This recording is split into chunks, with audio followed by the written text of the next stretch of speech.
Hello, everyone. Today I'm going to be going over a few strategies that I believe can help us implement a CTE biomedical science curriculum in a way that actually feels engaging for students and helps them understand what they're learning. So I chose CTE biomedical science because it's the setting that I'm the most familiar with. And one thing I've learned from teaching these courses now going into 3 years is that students need more than just notes and vocabulary. There's definitely some form of foundational information that they need to know, whether it be from pre-AP bio or AP bio. And I found that learning really starts to stick when they're able to do something with that information. So, research in biomedical science education has also found that active learning can support student engagement and performance.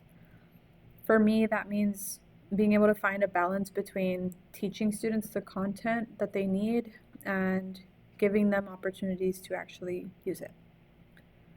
So, the learning theory that I believe I use the most is constructivism because students are constantly building on what they already know through new experiences. I see this specifically a lot during labs. I can explain a concept and show my students pictures, but it's something completely different when they're able to actually complete the procedure themselves step by step and see the results in front of them. They start asking questions, they start comparing their results to things that they've done in the past or with other groups, and they start trying to figure out why something happened. And sometimes their results aren't even what we expected or what they expected. And I actually think those are the best learning moments because instead of telling them what went wrong, they're able to ask questions and work through it themselves. They're still getting guidance from me, but they're also building their own understanding through that experience. And because of that, I think experiential learning and problem based learning fit CTE BMed really well because experiential learning makes sense because so much of our material is hands on. Students are completing labs, they're making observations, they're practicing hard and soft skills, and they're learning from the results that they're getting. And active learning has also been shown to support student performance in biomedical science education.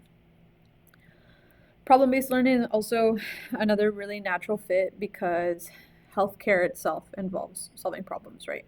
Students shouldn't only be able to define the disease, but or memorize its symptoms, but they should want to look at the situation and decide what the information, if the information matters, what matters, and use what they know to come to a conclusion. So, the first strategy that I would probably recommend is probably the most obvious in biomedical science. That's hands-on labs or hands-on learning. Labs usually get my students' attention really quickly because they know they're going to be doing something that requires them to stand up, to, converse with each other. They love messing with my micropipettes. And instead of just hearing me talk at them about bacterial growth or looking at a picture of it, they can actually create it and observe it themselves. I also like that labs aren't always perfect. If one's group's results looks completely different from everyone else's, that gives something to talk about, right? What happened? Was there an error somehow? Could something have contaminated the sample? I would rather have students work through this and through these questions than immediately have them or tell them the answer. Labs also bring in data analysis. That's an interdisciplinary skill. The students have to collect information and compare results and interpret what they're seeing and then communicate what they think happened. And those skills go beyond just knowing science or just beyond biomedical science. They are able to apply it in their futures in college and in their daily lives. Another strategy I use is case studies. I love using case studies. I really like giving students a patient scenario and letting them work through it as a group. They might receive symptoms or lab results or a medical history, but I'm not going to tell them what the diagnosis is. They have to decide what information is important, what to look at, and using evidence, they have to be able to explain what they think is happening. And case-based learning has been shown to support skills like critical thinking, problem solving, communication in healthcare education, and teamwork. And I think the interdisciplinary connection here is definitely communication. Students aren't always going to agree with each other, and that's okay. They just have to explain why they came to this specific conclusion, and they need to be able to listen to another person's reasoning. And those skills, they're going to need whether they go into healthcare or not. You need it in your daily life as well. Technology integration can also be really helpful, but personally, I'm a really big believer that we shouldn't use technology just to say that we used it. If you're adding a video or something, a digital tool, you should want it to actually help your students understand something better.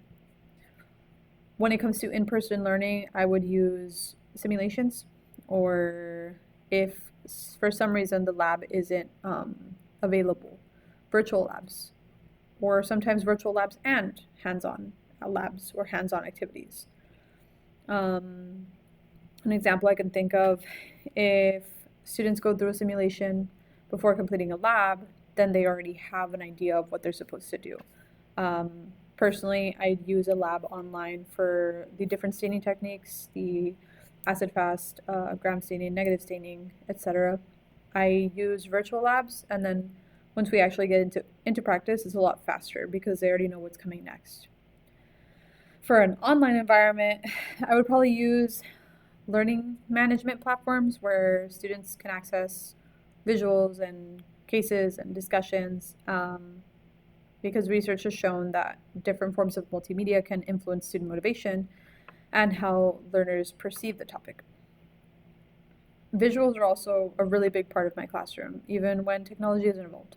I have anchor charts all around my classroom for really important concepts, and I have vocabulary words with the definition and the image, because biomedical science comes with a lot of unfamiliar vocabulary, and sometimes students just need a quick reference in order to make that connection.